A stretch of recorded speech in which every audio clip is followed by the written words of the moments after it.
Okay વિદ્યાર્થી મિત્રો, 34મો દાખલો એકદમ મસ્ત ઈઝી અને પાખણ ઘોડે આવડી જાય છે. સર તમે દર વખતે આવું બોલો છો, થોડુંક ગણતરી લેન્ધી થઈ જશે. વિદ્યાર્થી મિત્રો પૂરેપૂરું સમજાવવાનો પ્રયત્ન કરું છું, તો પણ થોડું ઘણું આડાવડું રહી જાય તો વિદ્યાર્થી મિત્રો ખાસ કોમેન્ટ કરજો. અને તમારા સ્કૂલમાં વર્ષોથી શિક્ષકો ભણાવે છે એટલે એમને થોડુંક ડાઉટ હોય તો પૂછી લેજો, કારણ કે મારા કરતા તો એ ઘણા બધા અનુભવી છે, એટલે સાચું માર્ગદર્શન તમને મળી રહે છે. ઓકે, અહીંયા વાત કરે છે 34મો દાખલો, પ્રક્રિયામાં જરૂરી ઉર્જાની ગણતરી કરો. હિલિયમ +1 માંથી હિલિયમ +2 થાય છે, ઇલેક્ટ્રોન સાવ દૂર થઈ જાય છે, ઇન્ફિનિટીમાં વહી જાય છે. એટલે વિદ્યાર્થી મિત્રો આપણે ઉર્જા ગણવાની છે. હાઇડ્રોજન પરમાણુની ધરાર સ્થિતિમાં આયનીકરણ ઉર્જા આપેલી છે. ડાયરેક્ટ આનો ઉપયોગ કરી અને ગણી શકો, પરંતુ આ ન હોય અને એક લીટી આપી હોય તો પણ આપણે ગણી શકીએ છીએ. ઓકે, કહીએ સર આ પ્રકારનો જે દાખલો છે તમે આ સૂત્રનો ઉપયોગ કરી શકો છો.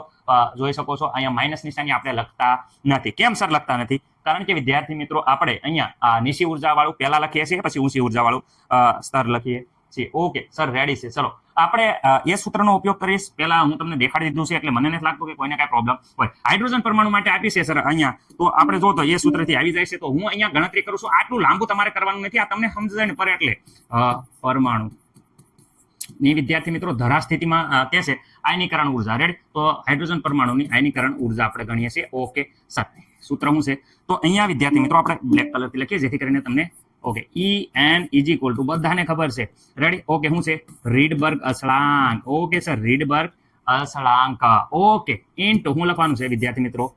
Z/n અહીંયા સ્ક્વેર. ઓકે વિદ્યાર્થી મિત્રો. ઓકે, અહીંયા વિદ્યાર્થી મિત્રો આપણે રીડબર્ગ અચળાંકની વેલ્યુ મૂકીએ તો બધાને ખબર છે કે 2 પોઈન્ટ કેટલી થઈ જાય વિદ્યાર્થી મિત્રો? ખાસ યાદ રાખજો, 2.18 ગુણ્યા 10 ની કેટલી વિદ્યાર્થી મિત્રો રીડબર્ગ અચળાંકમાં આવે? 10 - 18. ઓકે સર, અહીંયા તમે જોઈ શકો છો કે અહીંયા હું તમને કહું કે ભાઈ અહીંયા હાઇડ્રોજનનો પરમાણુ, હાઇડ્રોજન ક્યારે આવે? હાઇડ્રોજનનો પરમાણુ ક્રમાંક Z = 1 થાય છે.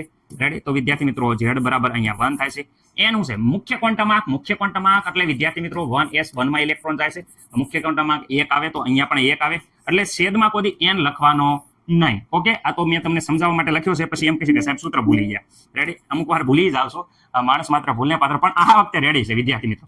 ઓકે, અહીંયા વિદ્યાર્થી મિત્રો જોઈ શકો છો 2.18 ગુણ્યા 10 - 18 ઇન્ટુ વિદ્યાર્થી મિત્રો 1 નો વર્ગ કરો તો વિદ્યાર્થી મિત્રો અહીંયા 1 જ રહેશે, એટલે આ કંઈ લખવાનું જરૂર રહેશે નહીં. તો અહીંયા વિદ્યાર્થી મિત્રો En બરાબર આપણે હાઇડ્રોજનની જે ઉર્જા છે એ ડાયરેક્ટ આ ઉર્જા મળી ગઈ છે. Okay sir, ready. હવે તમે વિદ્યાર્થી મિત્રો ગણતરી કરવાની છે એ કરો ને સર. હાલો આપણે હિલિયમની વાત કરીએ. હિલિયમ ખાસ ધ્યાન રાખો, હિલિયમ છે એ શું થઈ જાય છે? હિલિયમ 1 ઇલેક્ટ્રોન ગુમાવી અને હિલિયમ +2 થઈ જાય છે. ઓકે, મને નથી લાગતું કે આમાં કોઈને કાંઈ પ્રોબ્લેમ હોય. ઓકે સર, સૂત્ર આ જ વાપરવાનું. આ જ વાપરવાનું હોય ને વિદ્યાર્થી મિત્રો. En = આપણે કહી શકીએ, શું કહીએ? RS × Z² ઇન્ટુ સર આ ઉત્તેજિત થાય છે. જો હાવ ઇલેક્ટ્રોન સર આ નો લખો તો હાલે, એ 100% હાલે. જોઈ શકો છો n². Okay, -1/n². Okay sir, હવે શું થાય છે કે ભાઈ ઇલેક્ટ્રોન ધ્યાન રાખો n1 એટલે શરૂઆતમાં તો હાવ પેલી કક્ષામાં જ હતો, અહીંયાથી દૂર કરી અને આપણે n2 બરાબર હાવ ઇન્ફિનિટિવ એટલે અનંત કક્ષામાં મોકલી દીધો છે. ખાસ યાદ રાખજો, પહેલી કક્ષામાંથી આપણે હાવ દૂર કરવાનો છે એટલે ઇન્ફિનિટિવમાં મોકલી દીધેલો છે. સર આ નો લખો તો હાલશે, 100%ની વાત છે, હાલશે, જવાબ તોય આવી જશે. પરંતુ અહીંયા મેં તમને ખબર પડે એટલે લખ્યું છે અહીંયા રીડબર્ગની વેલ્યુ 2.18 ગુણ્યા 10 - 18. Okay sir, ready? Z. Okay, Z ની વાત કરે તો વિદ્યાર્થી મિત્રો હિલિયમમાં પરમાણુ ક્રમાંક હાઇડ્રોજન પછી શું આવે? હિલિયમ 2 આવે છે. કેટલો આવે છે?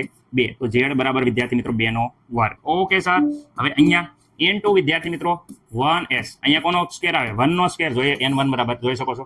ઓકે, અહીંયા વિદ્યાર્થી 1/n2 બરાબર વિદ્યાર્થી મિત્રો ઇન્ફિનિટિવ નો સ્ક્વેર. ઓકે, કોઈ પણ નો ઇન્ફિનિટિવ સ્ક્વેર આવે એટલે આખું 0 થઈ જાય છે. અને વિદ્યાર્થી મિત્રો અહીંયા જોઈ શકો છો આગળ શું વધશે? 2.18 ગુણ્યા 10 ની વિદ્યાર્થી મિત્રો -18 2 નો વર્ગ થઈ જાય છે 4. ઓકે, અહીંયા 0 1 નો વર્ગ થઈ જાય છે 1 1 ના છેદમાં 1 એટલે આખું 1 વચ્ચે 1 આરે ગમે ગુણાય એટલે ફરક પડશે નહીં, એટલે આપણે વેલ્યુ આ રહી. ઓકે, આની હારે વિદ્યાર્થી મિત્રો 2 4 છે એ ગુણાશે. ચલો 4 ગણો. હાલો સર, અહીંયા ગુણાકાર કરશે. ઓકે, અહીંયા તમે જોઈ શકો છો 10 ની માઇનસ વિદ્યાર્થી મિત્રો 18. ઓકે, હવે અહીંયા જો હાલો અહીંયા 18 4 8 વિદ્યાર્થી મિત્રો 32 વધી પડી 3 4 1 4 4 ને 3 7. ઓકે, 4 2 વિદ્યાર્થી મિત્રો 8. આ આવી ગયો તમારો જવાબ. ઓકે, મને નથી લાગતું કે કોઈ પણ બાળકને કંઈ પણ પ્રોબ્લેમ હોય. વ્યવસ્થિત રીતે આખો દાખલો વ્યવસ્થિત રીતે મેં સમજાયો છે. જવાબ ટીંટીનાટન ટન છે. રેડી? એકદમ એનર્જી આવી ગઈ છે, ઉર્જા ગણતરી કરી નાખી છે. મને નથી લાગતું સર તમે કાંઈક કહેતા હતા. હા ચલો, જે વિદ્યાર્થી મિત્રોને અઘરું લાગતું હોય એ આ પાર્ટ નો ગણો તો હાલશે, કારણ કે ઇન્ફિનિટિવમાં જાય એટલે પાછળ વિદ્યાર્થી મિત્રો એક જ જવાબ આવે છે. એટલે આ નો લખો તો હાલશે, પરીક્ષામાં પણ તમે નો લખો તો હાલશે, પરંતુ ગણતરી તમે સમજી ગયા છો એ સાહેબને ખબર પડે તો લખવાનું, બરાબર? તમને સારું લાગે એમ. રેડી? જે રીતે તમારા સ્કૂલમાં ચાલતું હોય પ્રથા એ પ્રમાણે તમારે દાખલો ગણવાનો રહેશે. દાખલા કેટલા પ્રમાણે ગણાય, પણ તમને જે સારા માર્ક આપે એ પ્રમાણે ગણો તો સારું રહે. ચલો, મસ્ત મજા પ્રેક્ટિસ કરજો, પ્રેક્ટિસ ખાસ કરજો. સૂત્રની તો ખાસ એકબીજા મિક્સિંગ થઈ જાય છે, મને ખબર છે. રેડી?